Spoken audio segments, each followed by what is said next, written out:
Golden Mountain.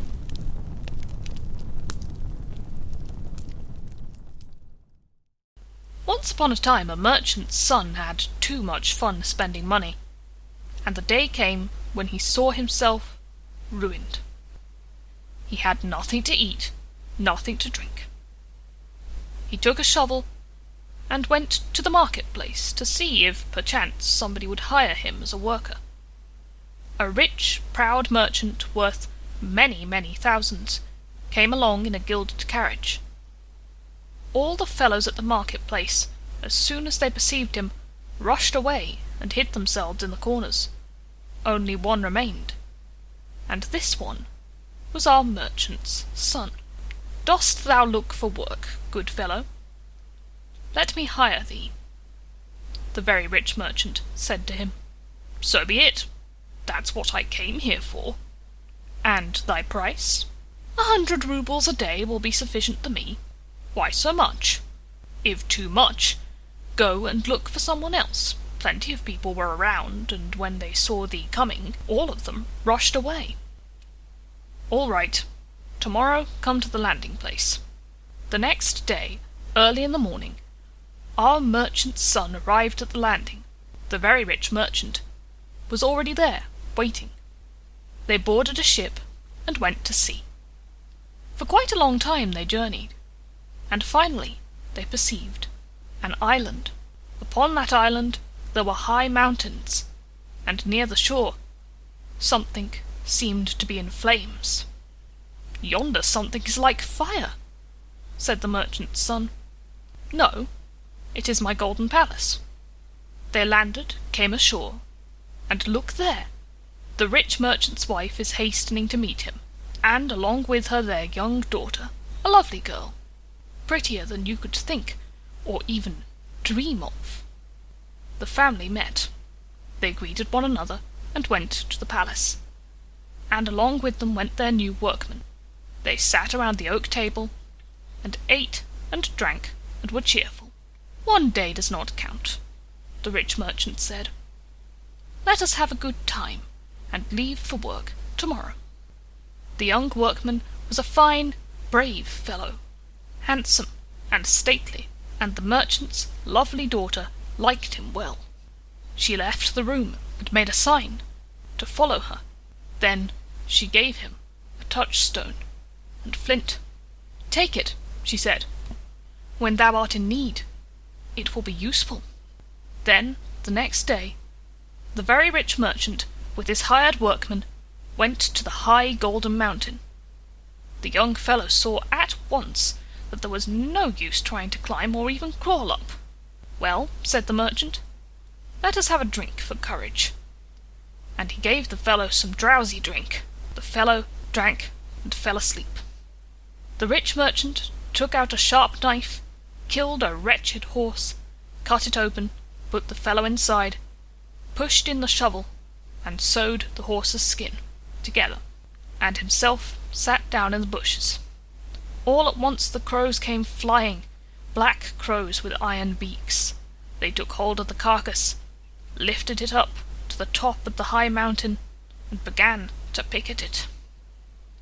The crows soon ate up the horse, and were about to begin on the merchant's son, when he awoke, pushed away the crows, looked around, and asked out loud, "Where am I?"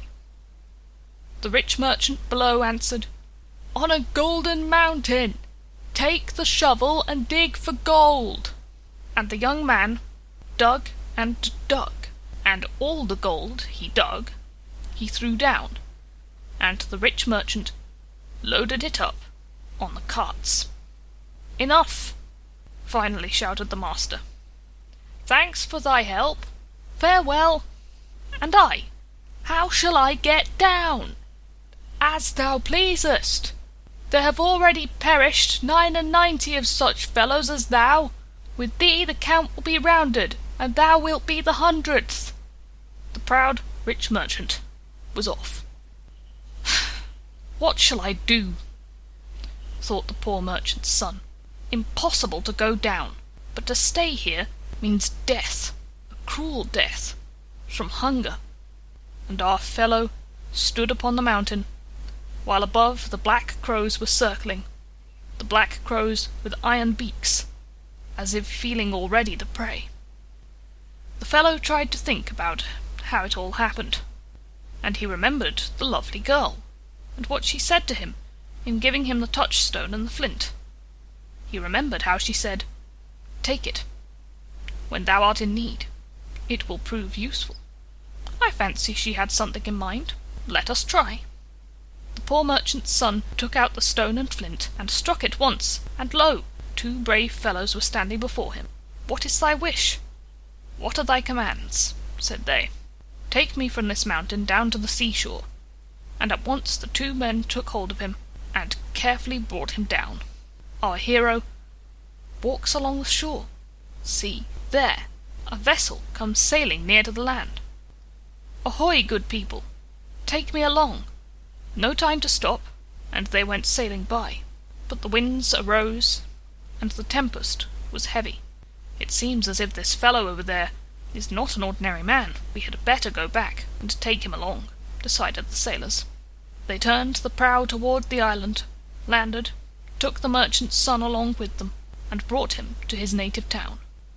It was a long time, or perhaps only a short time after, who could tell, that one day the merchant's son took again his shovel and went to the marketplace in search of work.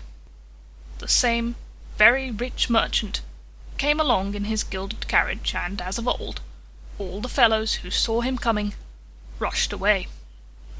The merchant's son remained alone. "Will you be my workman?" "I will, at 200 roubles a day. If so, let us to work." "A rather expensive fellow. If too expensive, go to others. Get a cheap man. There were plenty of people. But when thou didst appear, thou seest thyself, no one is left." "Well, all right. Come tomorrow to the landing place." They met at the landing place, boarded a ship, and sailed towards the island. First day they spent rather gaily, and on the second, master and workman went to work. When they reached the Golden Mountain, the rich, proud merchant treated his hired man to a tumbler. "Before all, have a drink." "Wait, master, thou art the head, thou must drink the first. Let me treat thee this time." The young man had already prepared some of the drowsy stuff, and he quickly mixed it with the wine and presented it to the master. The proud merchant drank and fell sound asleep. Our merchant's son killed a miserable old horse, cut it open, and pushed in his master, and the shovel inside, sewed it all up, and hid himself in the bushes. At once black crows came flying, black crows with iron beaks. They promptly lifted up the horse with the sleeping merchant inside, bore it to the top of the mountain, and began to pick the bones of their prey. When the merchant awoke, he looked here, and looked there, and looked everywhere. "Where am I?" "Upon the Golden Mountain. Now if thou art strong after thy rest, do not lose time. Take the shovel and dig. Dig quickly, and I'll teach thee how to come down." The proud rich merchant had to obey, and dug and dug. 12 big carts were loaded. "Enough," shouted the merchant's son. "Thank thee, and farewell." "And I?" "And thou mayest do as thou wishest. There are already 99 fellows perished before thee. With thyself there will be 100. The merchant's son took along with him the 12 heavy carts with gold, arrived at the Golden Palace, and married the lovely girl.